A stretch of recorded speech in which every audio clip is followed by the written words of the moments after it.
Olá, amigos!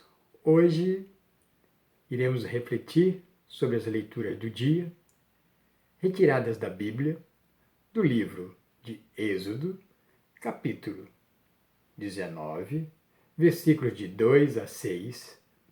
O Salmo é o 99 ou 100. A segunda leitura, retirada da carta de São Paulo aos Romanos, capítulo 5, versículos de 6 a 11. O Evangelho é o de Mateus, capítulo 9, versículos de 36 a 38 e capítulo 10, versículos de 1 a 8. No dia de hoje, Jesus chama e envia os seus discípulos para a missão. Chamado este que se estende até nós, porque, como batizados, somos discípulos e missionários de Jesus. A primeira leitura, tirada do livro do Êxodo, vemos Deus que faz aliança com o seu povo. Esta aliança que é o relacionamento do povo de Deus, algo definido e posteriormente aceito. Moisés se encontra com Deus e ouve do Senhor as instruções para a aliança. Deus instrui que Moisés fale aos filhos de Israel deste jeito: Vistes o que fiz aos egípcios, e como vos levei sobre asas de águia e vos trouxe a mim.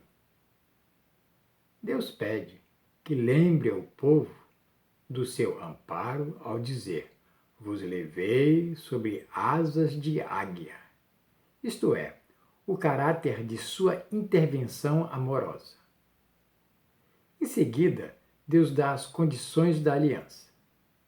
Portanto, se ouvirdes a minha voz e guardardes a minha aliança, sereis para mim a porção escolhida dentre todos os povos, porque minha é toda a terra.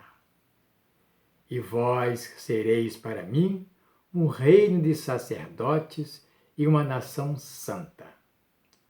Assim, Deus sela a sua aliança com o povo de Israel como povo escolhido. Um reino de sacerdotes, que quer dizer intermediário entre o Deus do mundo e de todos os povos. É importante observarmos que Deus não impõe a aliança ao dizer: se ouvirdes a minha voz e guardardes a minha aliança. Deus definiu a aliança que poderia ser aceita ou não, condicionando: se quiserdes. Veja que o se condiciona tudo. Deus não impõe nada ao ser humano. Compete ao ser humano escolher com um sim ou não. A segunda leitura, retirada da carta de São Paulo aos Romanos, no trecho de hoje, Paulo quer exaltar como é estar reconciliado. Antes éramos fracos, mas Cristo nos fortalece com sua vida e morte. No tempo marcado, Deus manda o seu Filho amado até nós como prova de seu amor. Portanto, antes de Cristo, não tínhamos consciência integral acerca de Deus. Mas por Cristo, fomos reconciliados e salvos, o que nos dá a entender que por isso devemos ser pessoas mais justas. Sendo assim, podemos dar glória a Deus por esta reconciliação e assim reconhecermos a sua infinita bondade. O Evangelho de hoje é para nós o ensinamento do grande sentimento existente em Jesus. Vemos Jesus, seus discípulos e as multidões. Uma imagem que devemos criar em nós e viajarmos até este episódio. Qual seria o semblante de Jesus observando a situação do povo, cansado, abatido e sem pastor?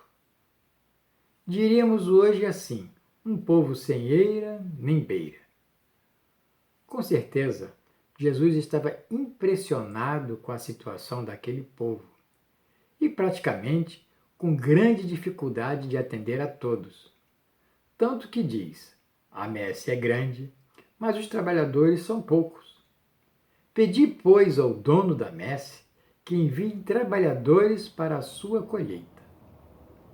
Vemos assim Jesus se sentindo penalizado diante de tanta gente necessitada. E apenas ele e os seus discípulos para ajudá-los. É importante observarmos nas palavras de Jesus que ele imediatamente recorre ao Pai, o dono da messe, para que o inspire a encontrar uma solução. A inspiração logo chega e ele envia os seus discípulos para a missão, mas antes os capacita.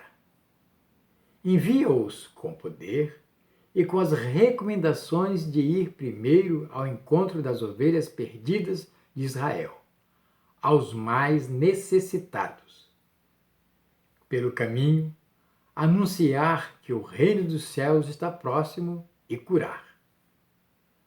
A cura que Jesus salienta, podemos assim perceber que se trata de uma cura total. Curar os doentes. Nos dias de hoje, sabemos que o contato de um doente com alguém que lhe leva o conforto da palavra de Deus é de grande valia para o restabelecimento de alguém.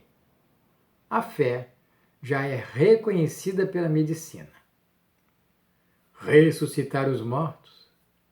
Ressuscitar, muitas das vezes, é levantar os que já morreram em vida, os que perderam a esperança e a fé. Purificar os leprosos. Sabemos que a lepra era a pior doença no tempo de Jesus. No nosso tempo, é a corrupção. E expulsar os demônios. Expulsar demônio é tarefa dificílima, principalmente quando alguém se deixa levar por idolatrias, ideologias, maus pensamentos, descrença em Deus. Vemos assim que Jesus coloca todos nós em missão, nos ensinando como ser missionários e o que devemos fazer. Ser missionário é, antes que tudo, ir ao encontro, principalmente dos mais necessitados.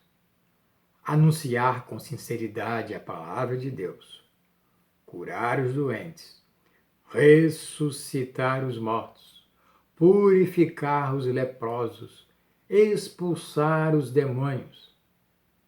Lembrando que, ao se fazer uma missão, deve-se preparar os missionários antes, durante e pós-missão. Na maioria das vezes, não há pós-missão e a missão se torna um fracasso. No início do comentário do Evangelho de hoje, menciono do grande sentimento existente em Jesus. E como vimos, esse sentimento faz toda a diferença entre os demais.